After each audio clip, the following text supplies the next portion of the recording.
Hello everyone. Today we will discuss about how to perform a redox titration. Let us start a experiment, but without the introduction portion we cannot go ahead. So let us quickly revise the basic concepts.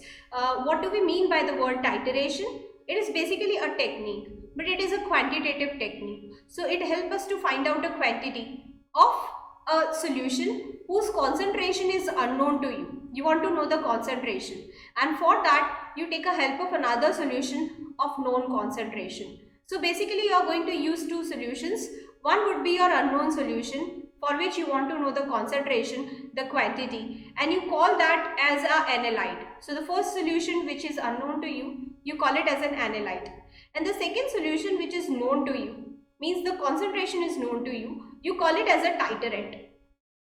So titration is basically reaction of these titrant and analyte in order to find out the unknown concentration of analyte. Now since titrant is the known solution, you have to add it slowly from the burette. So you have to fill it in the burette. While the analyte, you have to take it in a fixed amount in a conical flask using a pipette. So using titrant, we are going to find out the unknown concentration of analyte. Now let us go to the principles behind titration. Basically, there are four types of titration based on principle. The first one is acid-base titration. Here what happens is at the end point, acid neutralizes base and vice versa. So there is a neutralization taking place. I'm skipping this, in complexometric titration, at the end point, there is formation of complex. So there is a metal, there could be a ligand, and then the metal ligand forms a complex. So a chelate or a kind of complex is formed at the end point, and due to which there will be some color change, and you are able to understand that the end point is reached. Now coming to the next type, the name itself suggests that here at the end point you are going to have a precipitate. So as soon as you observe a precipitate in your conical flask, if you observe a precipitate, you will quickly end up adding the titrant, and that is the end point. So precipitation titration is where at the end point you get a precipitate. So acid-base titration, where there is a pH change, and due to that pH change there will be change in the color. So there is a neutralization of acid and base. While in redox titration, reduction and oxidation takes place simultaneously. So there will be change in the oxidation number or oxidation state of the metal. So basically in this there will be pH change, in this there will be oxidation and reduction at the same time. In this there is a formation of complex at the end point, and here there is formation of precipitate at the end point. Let us go ahead with our redox titration. The sample which we are going to take today is ferrous sulphate and potassium permanganate. Ferrous sulphate or iron sulphate is also known as vitriol.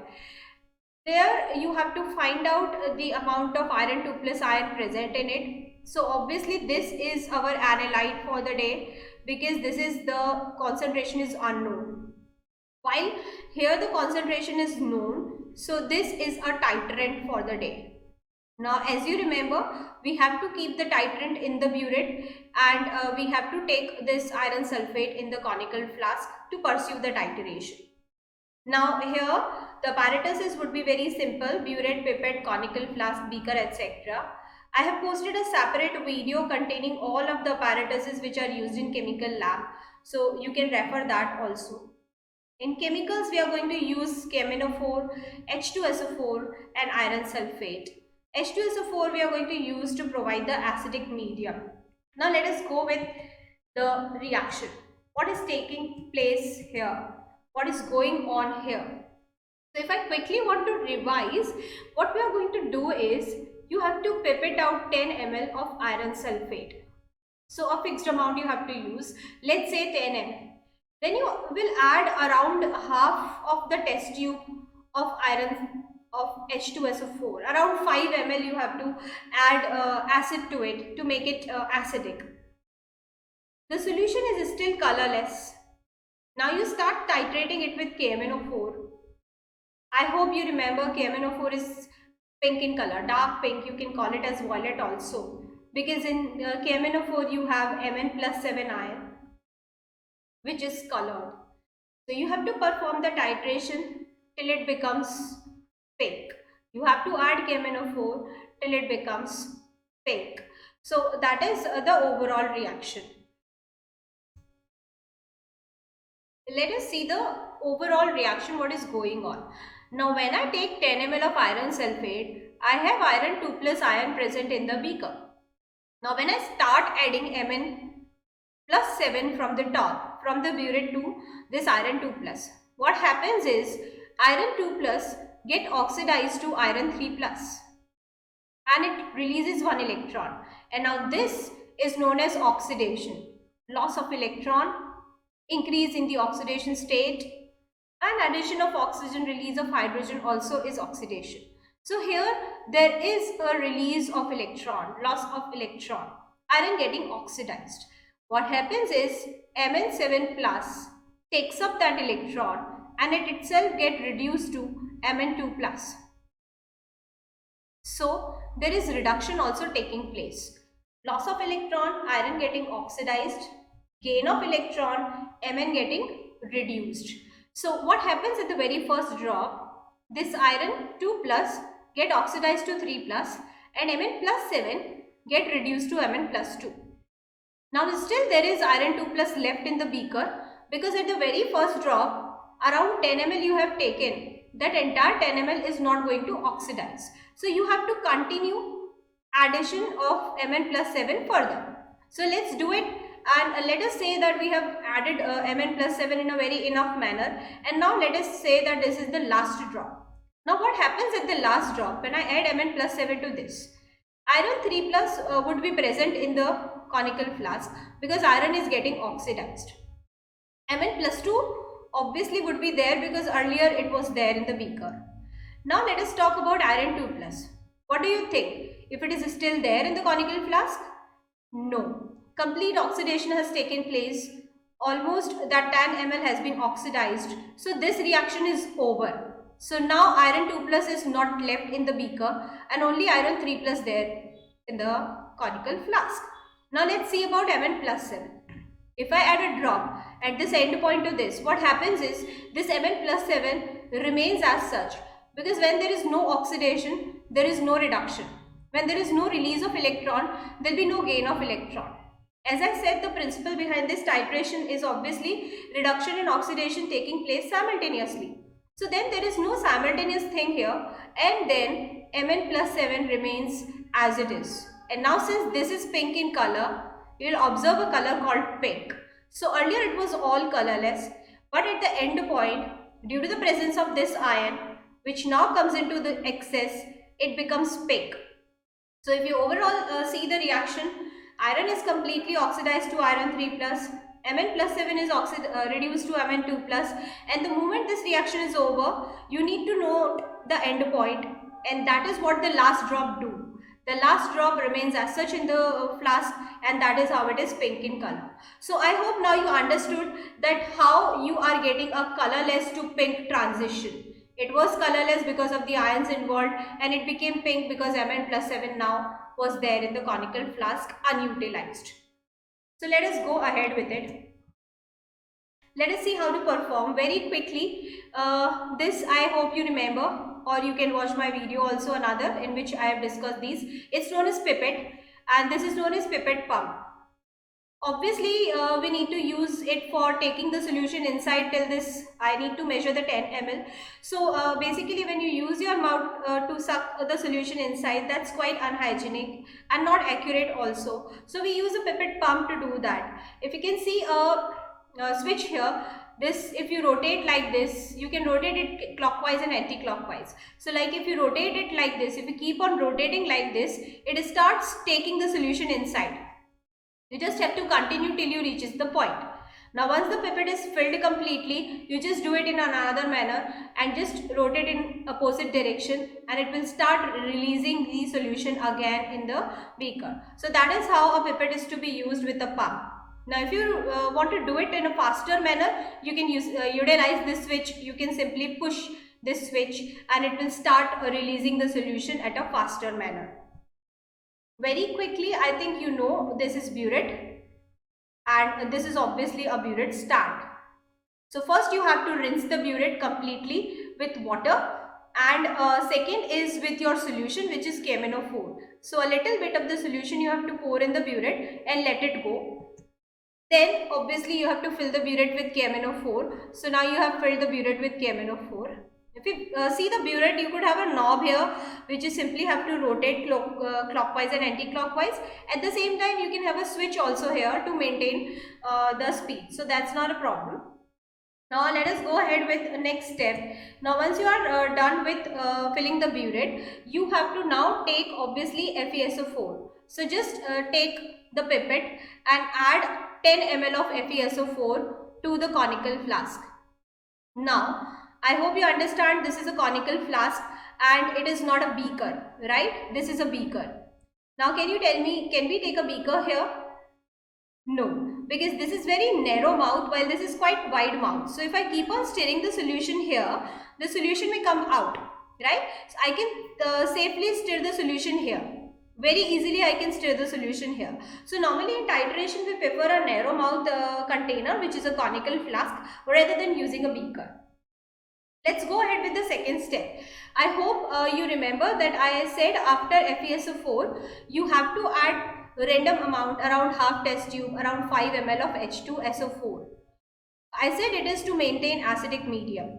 So yes, KMnO4 act as an oxidizing agent in all of the medium, acid, base and neutral. In acid, it changes to MnSO4, which is like oxidation state Mn plus 2. When you take a base medium, it changes to K2MnO4, which is like Mn plus 6. And if you take a neutral medium, it changes to MnO2, which is like Mn plus 4 oxidation state. Now if you can clearly make out from this, when you involve a acid from plus 7 to plus 2, there are 5 electron transfer, right? In base, there is only 1 electron transfer. In neutral, there are 3 electron transfer. So obviously 5 electron transfer is the highest transaction. So that is why we always take a acid medium, so that the KMnO4 behave as a strong oxidizing agent. It do behave as oxidizing agent in every medium because it is undergoing reduction in every medium, but it behaves as strong in acidic medium because the number of electron transfer is high here.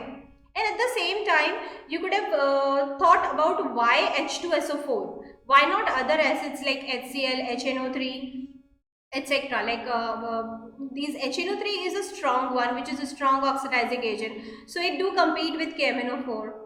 HCl is a it's not monovalent, so you have to use a little more amount. At the same time, chlorine release also is a problem there. So and HClO4 and phosphoric acid etc. are very weak. So you can say safely that this divalent acid H2SO4 is a better option to use. So let us go ahead with the titration.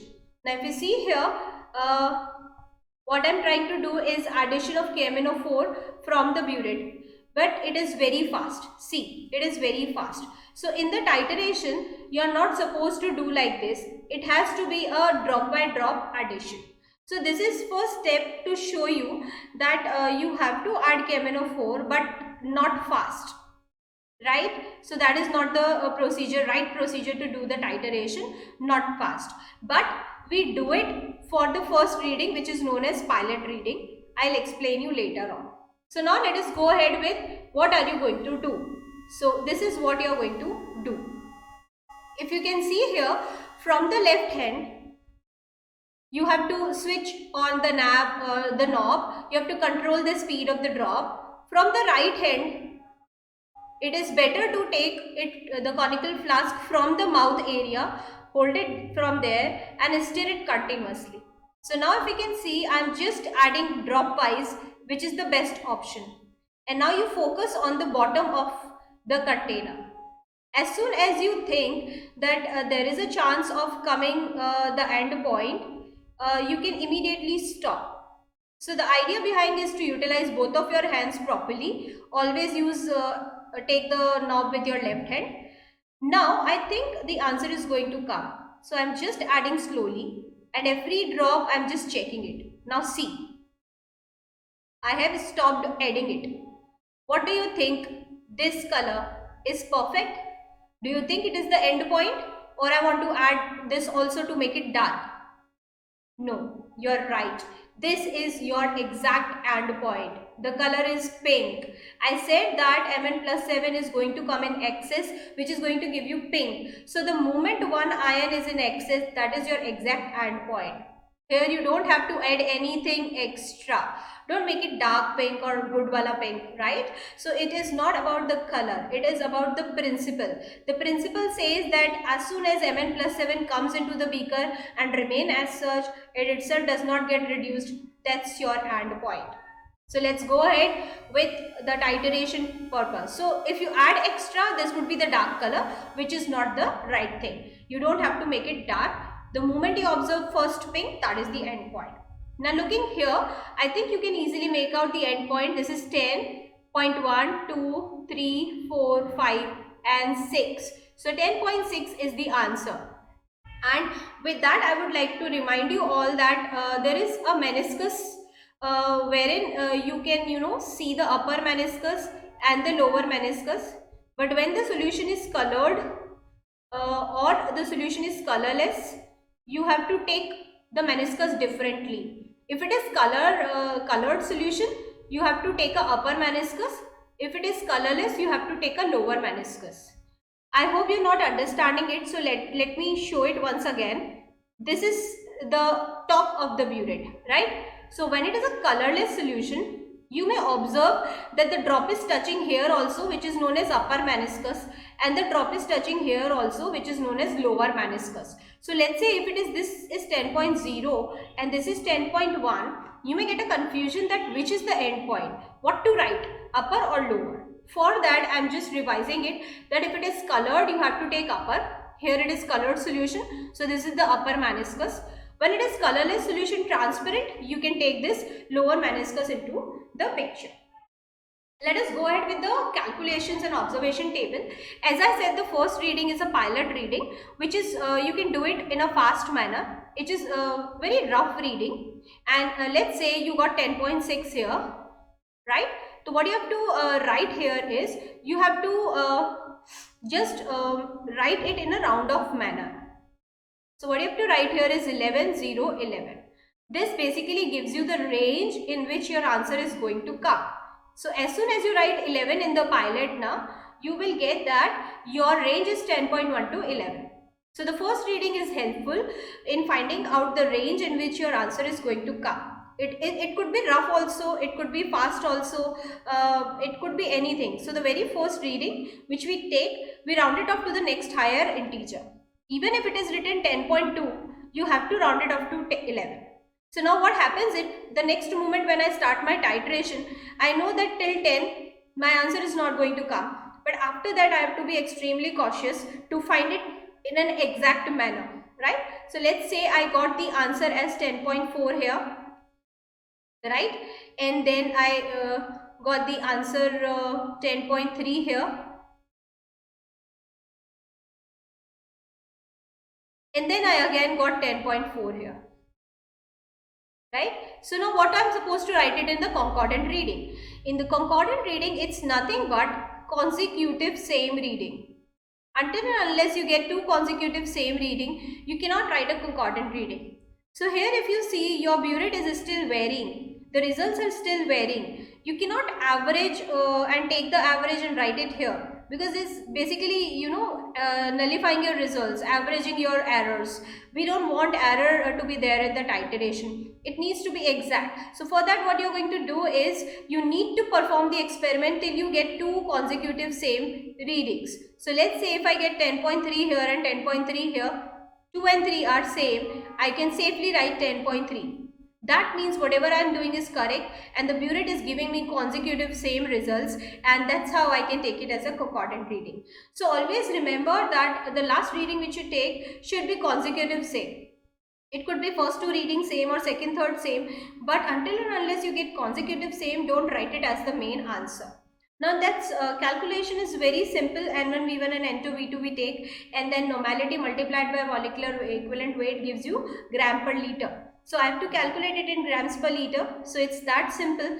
A volume, A is nothing but how much KMnO4 is utilized. So obviously that is 10.3. So now if I multiply it with 10.3, I think I am going to get this answer like this, right? So basically this would be your answer here. And then if 10 ml of the sample contains this much iron, because 10 ml, because you have taken 10 ml only in the pipette. So if 10 ml of iron sulphate contains this much iron, 1000 ml will contain how much iron? So you just multiply it with 100 and you will get the answer like this. So this is how you are going to calculate at the end that how much iron is present in the solution, and that is how you are going to calculate. So at the end you are supposed to write the result like that, because this was the objective. I asked you to find out the amount of iron. So result also has to be same, that amount of iron present in the given sample is 2.88 gram per liter. So just to tell you that in this we only used FeSO4 and we used KMnO4, and we used H2SO4 to make the solution acidic so that the KMnO4 behaves in its best manner. And if you observe, we have not used any indicator here, just because indicator is always the solution which indicates the end point by changing the color. If you observe, KMnO4 is working as a self indicator here. Self indicator means self itself participating in the titration. So KMnO4 was itself working as an oxidizing agent here. At the same time, it was indicating the change in color. So when it was changing the oxidation state, it was changing the color also. So here KMnO4 act as self indicator. It itself participate in the titration. At the same time, it served the purpose of indicator also. So that is why in this titration we have not used any indicator. So I think with that I was able to explain the redox reaction and titration procedure to you correctly. Thank you so much.